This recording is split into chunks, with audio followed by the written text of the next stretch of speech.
Sketchy. Hello. Thanks for clicking. I'm Josh. You're looking at my iPad screen as I sketch. Today, I'm celebrating aged Disney characters.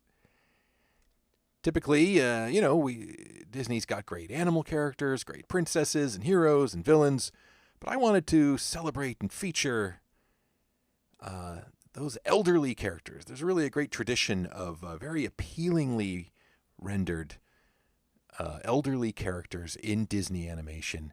I'm starting here with a character whose name I'm not even going to try to pronounce. Georges Hotcourt or something like that, from the Aristocats, my daughter's favorite Disney movie. At least it was when she was 6 or 7, and she would watch it every single day. He's a great kind of, earnest, happy, positive, doddering, clueless old guy with a very appealing design, especially here where he puts on his super thick glasses to sign some paperwork.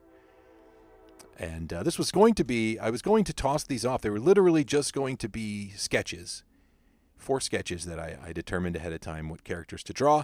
And then as I was drawing them, I decided at least a couple of them needed to be fully inked and colored. And so Georges here was the first lucky winner.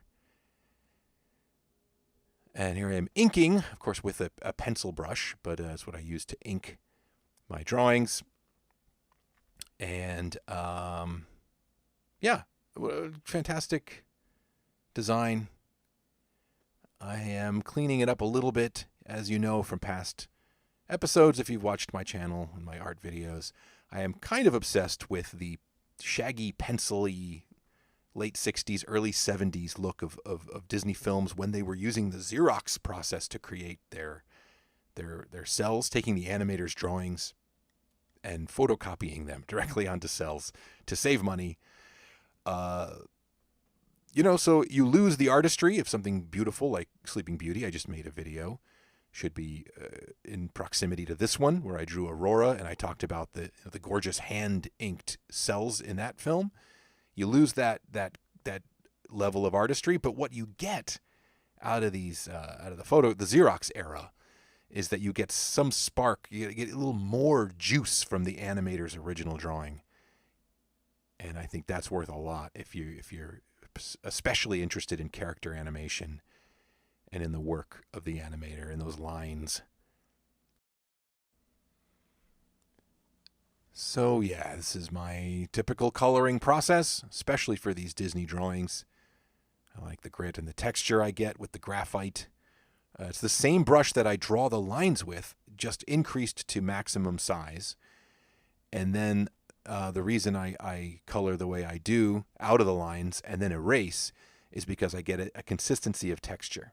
If I were to carefully make strokes within the lines, every time I made a stroke on top of another stroke, I would get an obvious overlap, obvious splotches of solid color inside, and it would ruin the fluidity of the texture. So that's why I color this way. And once you get the background in, and once you add some highlights and shadows just with quick airbrush splotches, I feel like it really brings these to kind of a vintage life, kind of a classic feeling.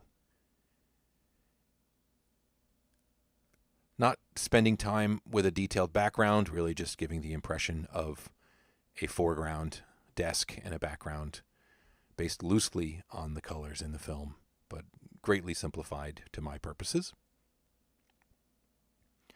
Almost done with this one, and then we're going to move into the second one. It's been a while since I put this video together, so I'm going to guess right now that it's going to be Madame Mim.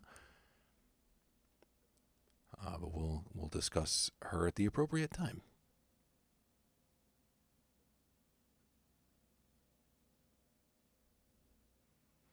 And there we go. There's Georges.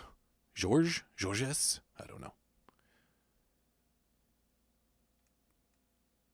I really spent a long time coloring this. Maybe I should have sped up the time lapse a little bit. There he is.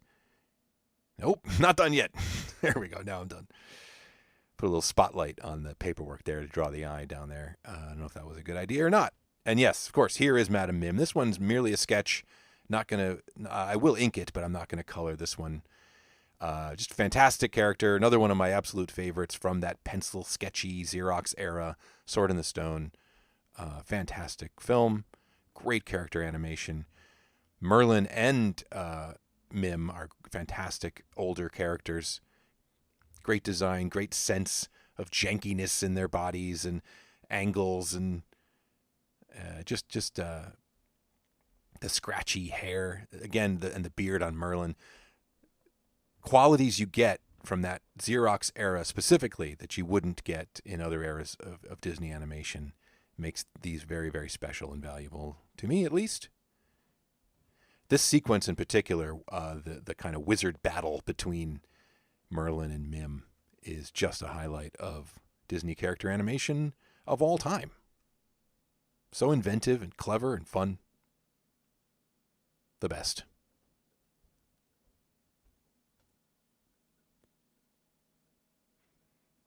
And that is Madam Mim.